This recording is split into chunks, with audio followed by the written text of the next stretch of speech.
নমস্কার বন্ধুরা, মেহুলি রান্নাঘরে সবাইকে স্বাগত। আজকে আমি তৈরি করব পনির চিংড়ির ভাপা। তার জন্য আমি 200 গ্রাম পনির নিয়েছি গ্রেট করে। আগে আমি পনিরটা গ্রেট করে নিয়েছি 200 গ্রাম। এবার ওর মধ্যে দিয়ে দেবো 100 গ্রাম ছাড়ানো চিংড়ি, একদম ভালো করে ছাড়িয়ে ধুয়ে নিয়েছি। দিয়ে দেবো 5টা কাঁচা লঙ্কা চেরা, আর দিয়ে দেবো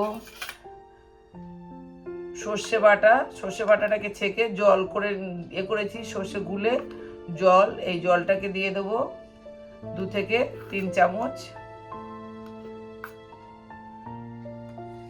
সর্ষে বাটার জল।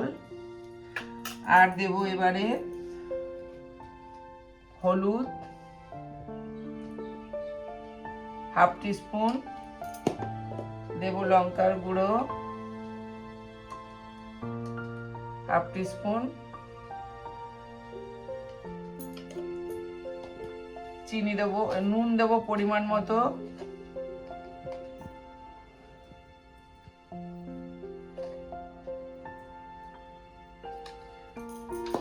আর দেব চিনি,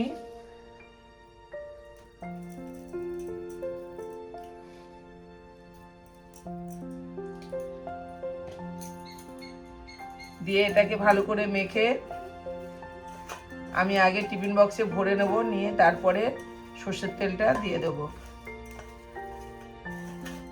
ভালো করে আমার মাখানো হয়ে গেছে।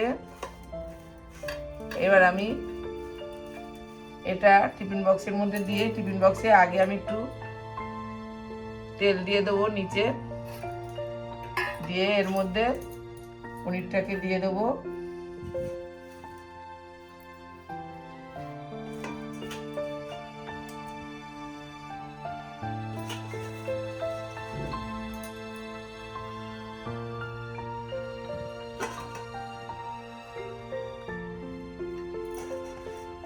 পনিরটা দিয়ে এবার আমি আবারও ওপর থেকে আর 1 চামচ সর্ষে বাটার জল দিয়ে দেবো,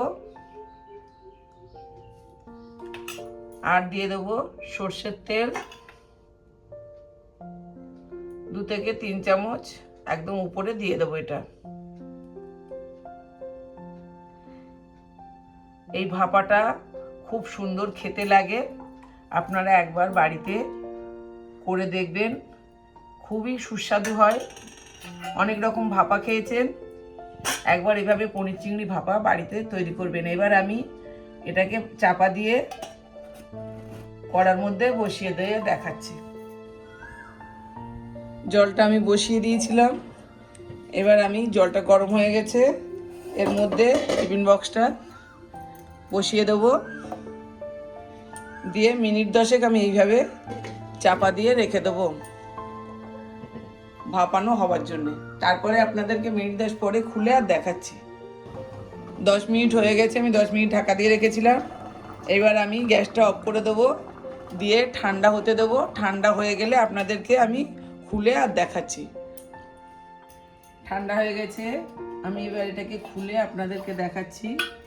দেখুন কত সুন্দর হয়েছে। আমি প্লেটে ঢেলে আর আপনাদেরকে দেখাচ্ছি। দেখুন